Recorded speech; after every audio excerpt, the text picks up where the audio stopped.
When the printing press was invented, it entirely revolutionized the world.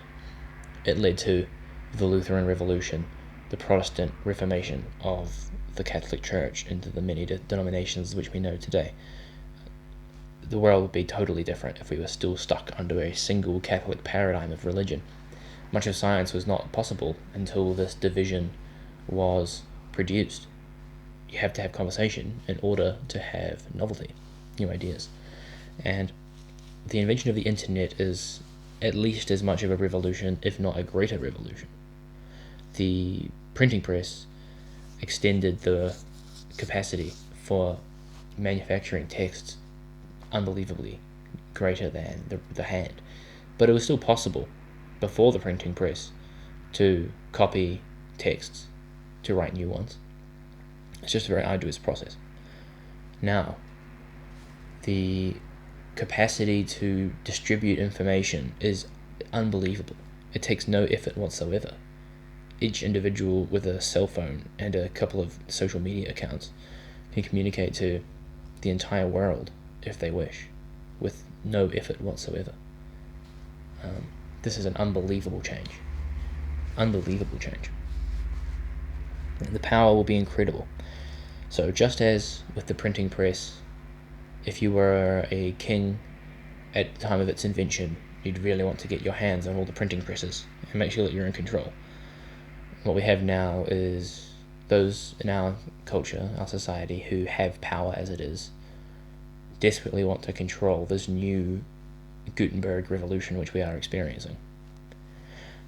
So let's take a look at alternative media and compare it to mainstream media. So we have traditional media, which would be generally considered the mainstream. Traditional media like the news, talking actual newspapers, physical newspapers, the 6 o'clock news you see on TV, or I guess in the States, the 24-hour news. And that's tradition. That's the people who have been given the reins of the truth and are told we trust them to regurgitate the truth, to explain the truth to us properly about what's going on in the world. But of course, so they have earned for themselves reputation, and in many ways they have performed a good task. I mean, there are good journalists, and if you wanted to get a message out into the world before, say, 2010, the best way to do that was to get on board with a newspaper and write as a journalist. Whereas now, that's simply not the case. It's just far too easy to share information. There is no longer any need for the format of traditional media. Since we have such a broad, decentralized system of knowledge distribution now, there is no need. We don't need broadcasting companies. There doesn't need to be a special standard for the people who distribute information. That was only because there was such a little broadcasting bandwidth that if you're going to have anyone on the air, you're going to have anyone writing in a newspaper, they better have something interesting to say, and they better say it well, because you've only got so much space, and every inch of paper costs money, and every hour on the air costs money.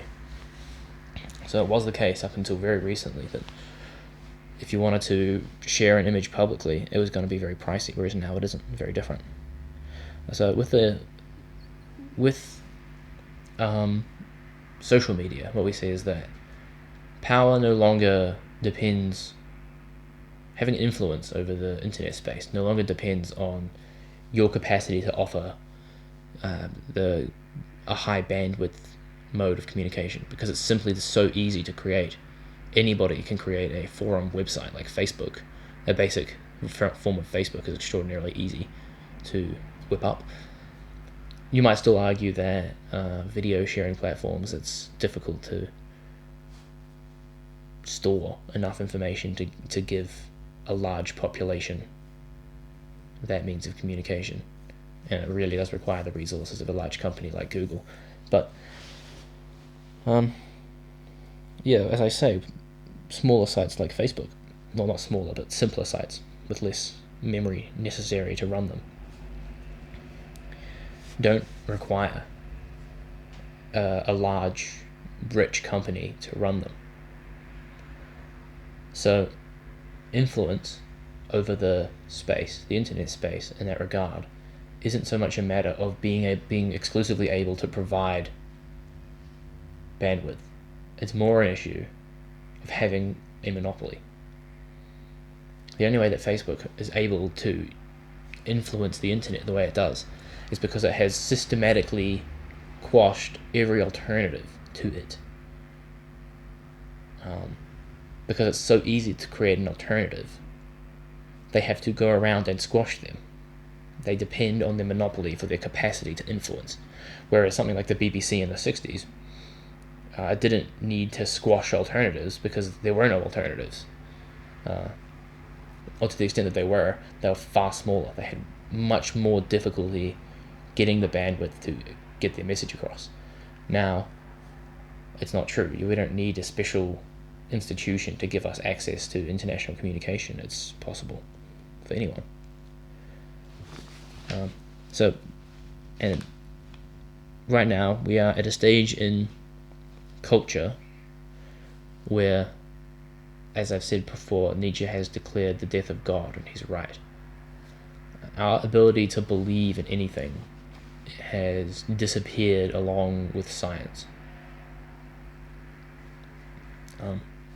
So we're now at the end, especially in the West, of the Christian era. The idea of Christ was a numinous, meaningful, directing myth which guided humanity in the West for 2,000 years, but which now has run its course. And there is a God-shaped hole left in our soul, and we need to fill it. But of course,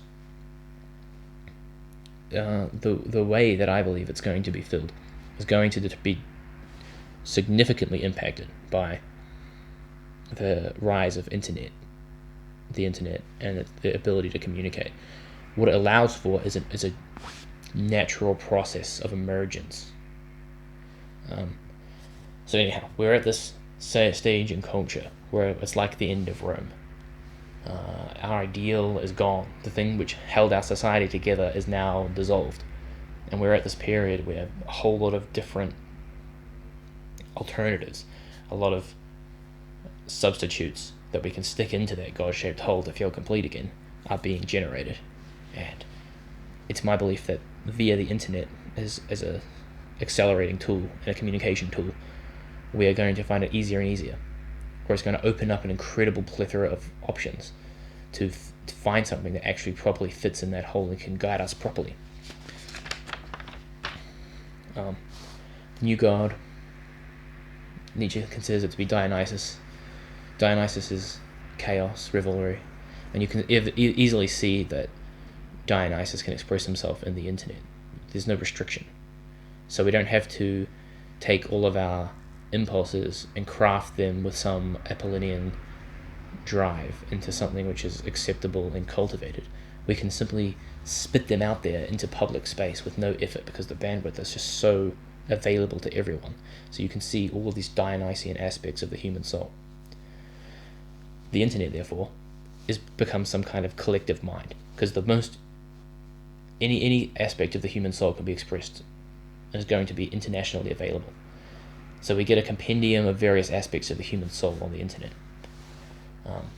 And I think it's natural for the human soul to move towards some goal.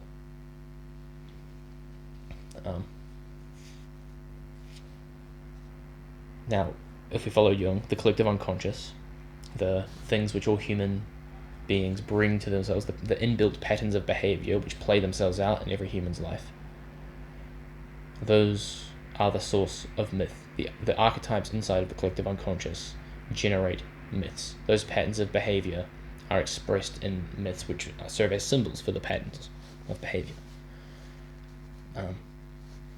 So the internet is a sort of collective mind, and the collective unconscious will easily demonstrate itself all over the place in the internet. And it's from this hive mind, this set of just all human energies pouring into it all at once, unrestrained. From that welter, there will emerge a new ideal, and it will be cut down at all sides. So the ideal that does survive will have to survive the whole thing. It will survive despite all of its problems. A symbol will inherently emerge if we do not have any restricting processes. Now, of course, when we have this level of potential, the value on which society will stand is going to be generated in this internet world. The temptation for large, influential social media platforms to author this new god is unbelievable. They are in a position where they can set the theme of human evolution, or they think they can. They think they can set the new Aion of humanity. And that's the ambition which is driving all of the what seems to be foolish and silly censorship and restriction of internet activities. I would say that the value system which is being forced onto the internet is this sort of corporatized social justice thing. It's a fake. It's not real concern for social issues, but it's an ideological notion of social justice. What would be social justice is perceived through an ideological lens, and I would argue that lens is we've inherited from the Frankfurt School of neo-Marxism, critical theory. But of course, it's bastardized now to be part of some kind of pact between the government and these large corporations, where they have the same ambition of the Frankfurt School and the same hubris, which is that they themselves have read the special texts and therefore are in a position to construct the new perfect society. When we fuse that with internet companies and the government getting together and having a mutual goal, the thing which we're up against is unbelievable. But as I say, the decentralized nature of the internet is its inherent nature. It's so easy for every individual to contribute to it. So what I'm suggesting here is that there is a massive tension where this new ideology and the potential for government corporate partnership, and for them to use to author the new god by restricting this realm of super mental space is what the internet is. If they can author the new god by restricting the realm, that is an unbelievable potential for control. But at the same time, because the internet is decentralized, I think it's just a matter of time that those things will fail. It's not possible to maintain any kind of artificial and not earned authority on the internet for long. But what I'm concerned about is that the tension between the capacity for control and the potential for control that will drive powerful people to try and dominate the space and author the new god will be so intense that they will do everything they can to get on top of it. But the tension between that and the inherently decentralized nature of the internet, I think, is going to result in some kind of catastrophe.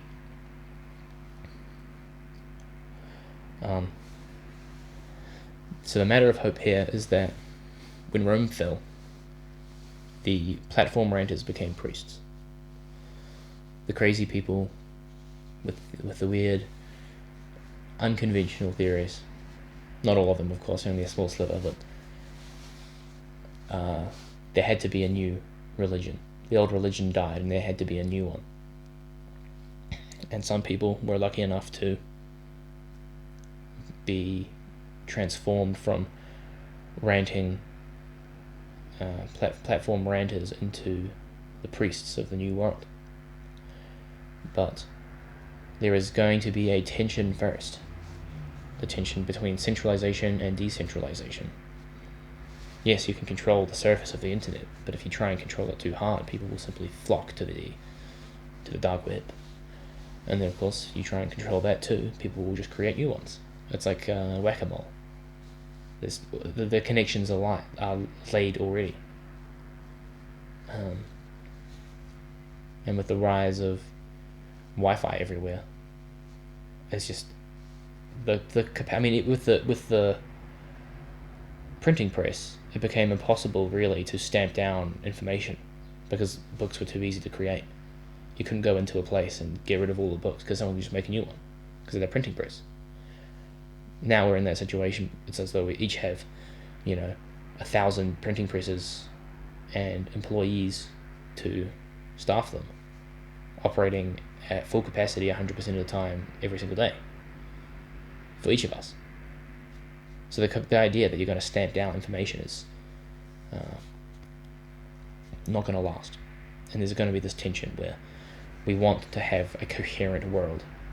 So individuals who are participating in this weird internet world, we want to have something coherent. And of course, any amount of top-down authoritarian control offers a coherent picture.